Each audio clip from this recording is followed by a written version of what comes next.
Have you reflected on your actions? It looks like you didn't come home last night, but if you feel bad for what you said, then I want you to call me. I really hope you're adult enough to accept what you said was wrong. I'll forgive you if you swear to never say anything like that ever again. It did really humiliate me. I did come home last night. It was early in the morning, so I was considerate enough to not wake you up. I slept on the couch for an hour or two. What? You got inside? How? I thought I locked the door with the chain lock. Sorry I ruined your plans to spite me. I got in through the back door, how else? I forgot about that. But why would you come back and leave for work again without saying anything?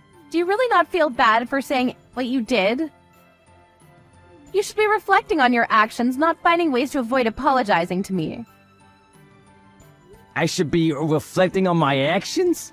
Well, you're right. In some ways, it was wrong of me to be so critical of the dinners you make for me. I shouldn't complain, since it's better than not getting anything at all, and I do feel bad.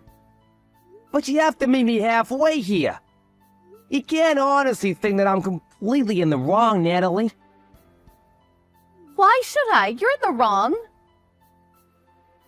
I've asked you so many times to stop doing that with the food, but you still do it.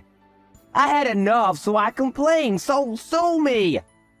You just want to complain about my cooking skills. Your cooking skills were fine until recently. I had nothing to complain about up until now. But one day, all of a sudden, you started putting blue cheese in everything. Every single dinner for the past few weeks has contained it in solid or dressing form. You can't seriously believe that I wouldn't complain about that, would you? It's not normal. Do you really think everything tastes good with blue cheese in it? If you don't like it, then don't eat it. Blue cheese is good for your health. It has high calcium content. That means that it's good for your bones. Don't complain when I'm only thinking about making a balanced diet for you. And you're just over-exaggerating. Of course I wouldn't put blue cheese and stuff if I didn't think it would taste good. The stew I made the other night tasted fine. That's a poor excuse. You were eating around the clumps. You clearly didn't want to eat it either. If it's so healthy, then you should be able to eat it with stew. And FYI, it's not balanced if it's in every meal. But because I made one complaint, you had to blow up, kick me out, and lock the door on me. Don't you think you overreacted yourself? I couldn't stand looking at your face anymore. What do you expect? I was hurt because you insulted me. Sometimes I need to have time to myself too, you know. And after being so critical, you should have been a bit more understanding of that. So what? You didn't have to lock me out. If I didn't have my wallet, I wouldn't have been able to find a place to sleep. I would have happily spent the night on the couch if you had just told me you needed space. And I was only being honest about dinner because I've asked you to stop too many times. And I'm telling you, your brutal honesty is why I was so hurt. You're always complaining about my cooking. Go on and on about how this is wrong and that's no good, blah blah blah blah blah. If you hate eating the food I prepare for you that much, then why don't you leave and never come back? I don't have any complaints about your cooking. I love the food you make. Or the food you were making until you became so fond of blue cheese. I've told you over and over that I've had enough of it. But you still keep adding it to our dinners in some way. Do you remember when you put blue cheese on the curry you made a while ago? I told you I didn't like blue cheese. I don't think a lot of people do, so I thought you would understand. But you just keep putting it on our food. Then I guess that means that we don't have the same taste in food. Fine. You don't have to eat anything I make anymore. I won't force you to like what I like. Make your own dinner. Why do you have to be like that? Is it so hard to not add blue cheese to the meals you make? It's not like you really like it either. What did I do to deserve this? Did I piss you off? I don't understand why you keep on doing it. So I can only assume that you're doing it on purpose, and I thought you were being cute at first, but it's happened so much it's not funny anymore. Is that so? Because I kicked you out of the house? That's part of it, but I have other reasons too. Well, I might have overdone it if I put the chain lock on the door, but to be honest, I was so annoyed that I forgot I even locked it and went to bed. It's your fault that I couldn't even enjoy my evening bath. I only just realized that I hadn't unlocked it when you said you slept on the couch. But you're an adult. It's not like you'd die if you spent one night on the streets, right?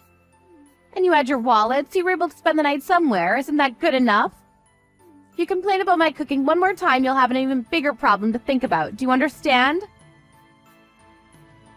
I think you're the one that has a bigger problem to think about right now. You left your phone in the living room last night. Really? So what if I did? Yeah, you did. And I saw all of the notifications you had from some guy. I think his name was Thomas Reed. What's that all about? What? Did you look at my phone? I can't believe you. You invaded my privacy. Your phone kept on going off. What was I supposed to do? And it's not my fault you made messages visible on your push notifications. Why was he saying that it was a shame that he didn't get to see you yesterday? Who is this guy? Are you seeing him? Are you cheating on me? Why does it matter who he is? It's none of your business. Don't give me that crap. It affects me, and you're my wife, so of course it's my business. Tell me the truth. You're serving me blue cheese for every meal. You locked me out of my own house. And you're cheating on me? But I'm the bad guy for asking you not to put blue cheese on my food? I suspected that you were having an affair, but I thought I was being paranoid and decided not to do anything. I wanted to trust you, but now I know about him. I can only think that you were giving me blue cheese because you wanted to annoy me. Did you think that I would divorce you and that you'd be able to live happily ever after with your lover? Shut up. He's an important person to me. Don't talk about him like that. What? Are you being serious?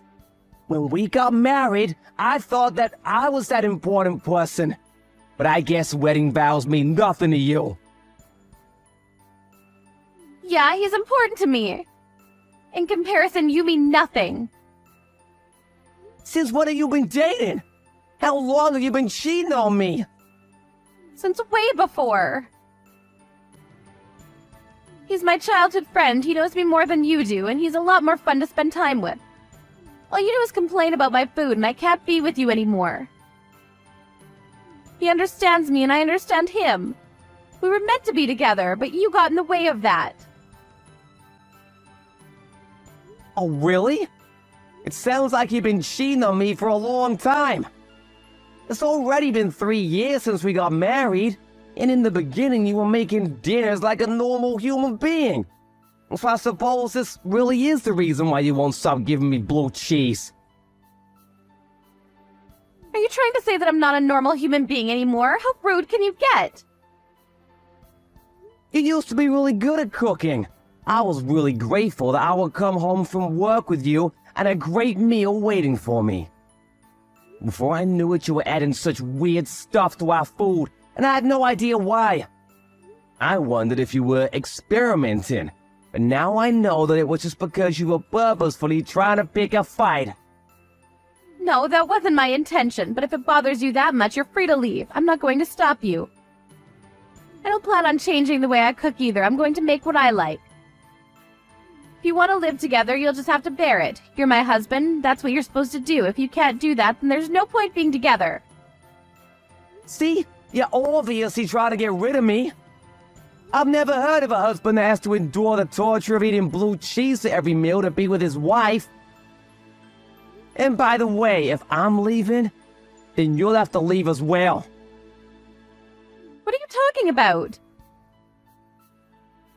This house is in my name. It belongs to me. I don't have to go anywhere. Why should I leave the house I've lived in ever since I was single?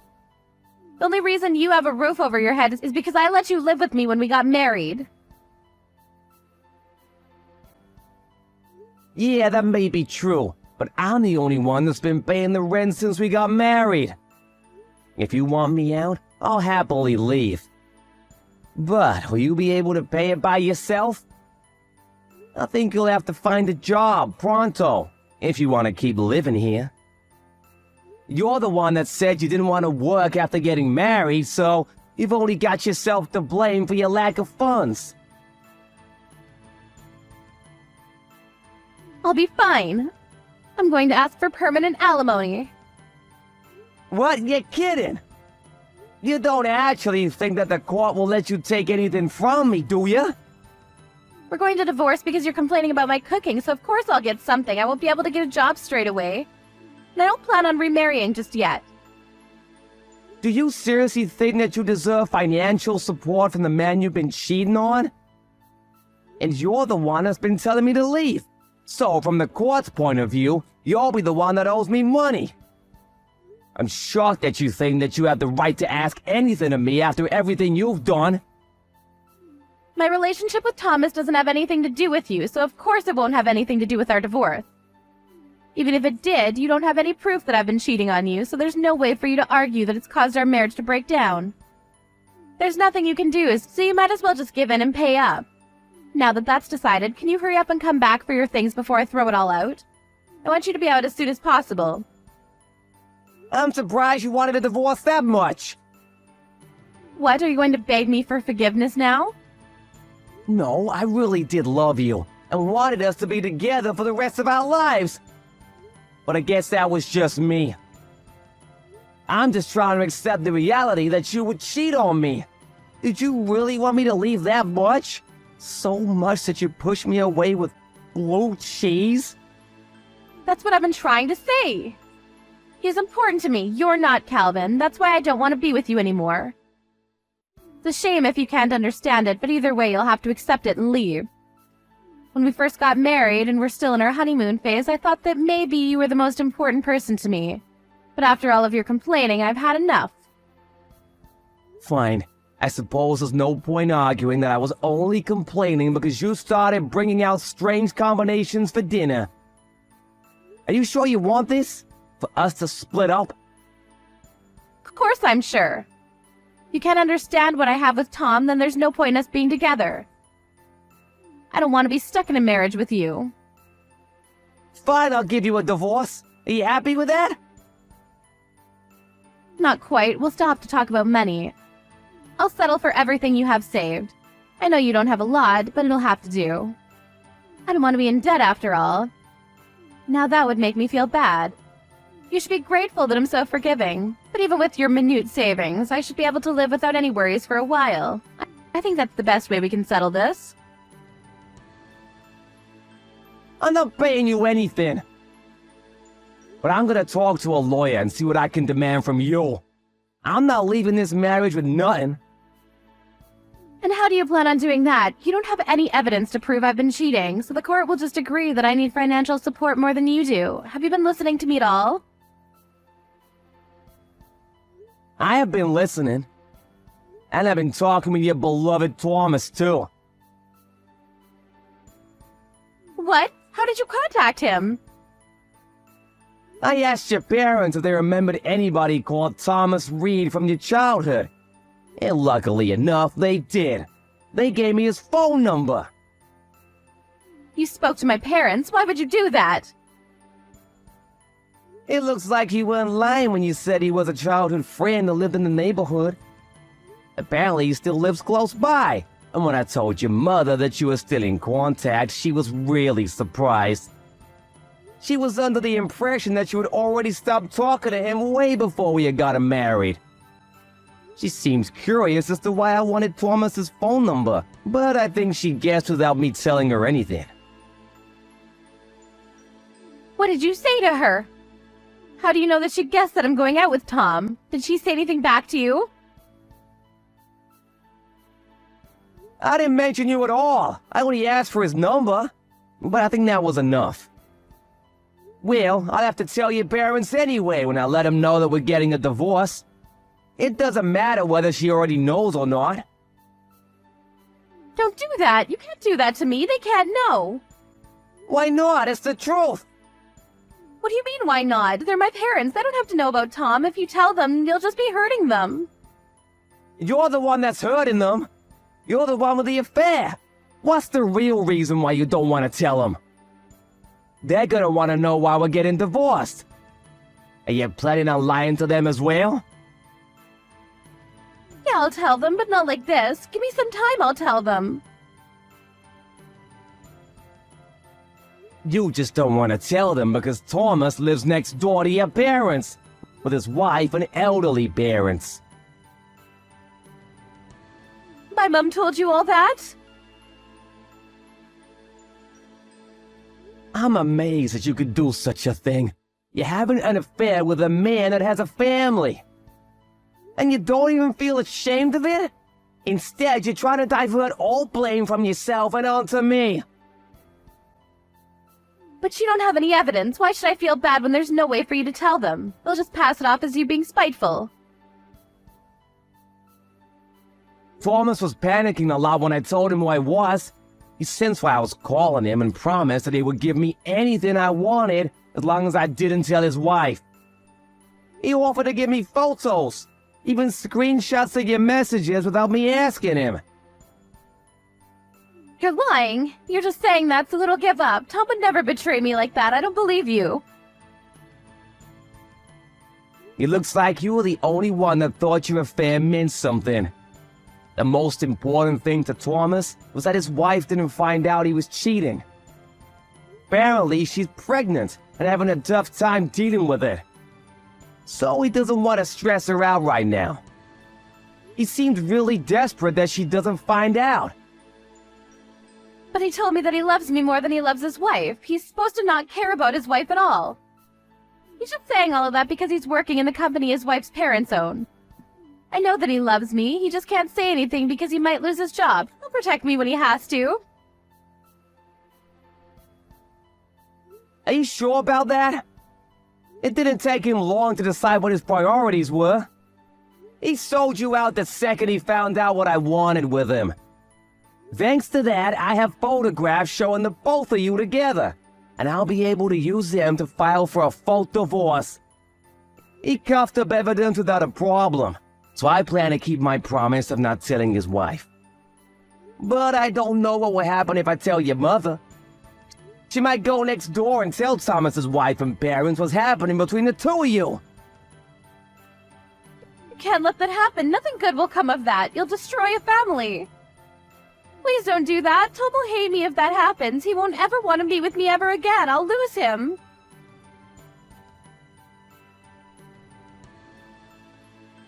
Tom this, Tom that. Even in this situation, you're still only thinking about yourself and him. You don't have a thought to spare for the man you married. He won't even own up to what you've done. You're the ones that are destroying the lives of those around you. If you're gonna act like that, then I have no choice. I'm gonna demand that you don't get any alimony. You can leave my stuff as it is. I'll collect it another day. I'm not coming back today. I've already found a friend who'll let me stay on their couch for a few days until I find my own place. Wait, please. I'll do whatever you ask. I won't put weird stuff in your meals anymore. I won't do anything to provoke you anymore. Let's work on our marriage, so please don't do anything that will ruin Tom's relationship with his wife. I just don't want him to hate me. We're already way past that point. You cheated on me. Do you really think that it'll be that easy to work on our marriage when you won't accept that you're at fault here? It's done. I've already spoken to your mother. Now, all I have to do is talk to my lawyer about preventing you from taking any more of my money. Our marriage is over, and you won't be able to leech off of me anymore. And your lover probably won't want to meet you ever again. But look on the bright side. At least you won't have to put in so much effort into thinking about how to annoy me with food. After hearing about the divorce and the reason that led to it from Calvin, Natalie's mother headed straight to the Reed's house next door to speak with Thomas and his wife. Just as expected. Calvin didn't talk to Thomas's wife directly, but she ended up finding out about everything anyway. Natalie tried looking for Calvin in the hope that she could make amends, but it looked like he had already moved on from his friend's couch and found a new apartment. There was no way for her to contact him, but she received divorce papers from his lawyer, who warned her that Calvin was rejecting all pleas from her for them to get back together. Natalie was finding it hard to get a job and couldn't pay the rent for her own apartment. She reached out to Thomas for his help, but he blamed her for his wife finding out about his affair and had blocked her on all social media. She couldn't go to her parents for help either, since they were still in shock about what she had done. And because they lived right next door to Thomas. Natalie was alone and had no one to support her in her job search. She was soon feeling pressure from her landlord to pay off the rent and bills and had no choice but to borrow money. It was going to take years before she could get her life back on track.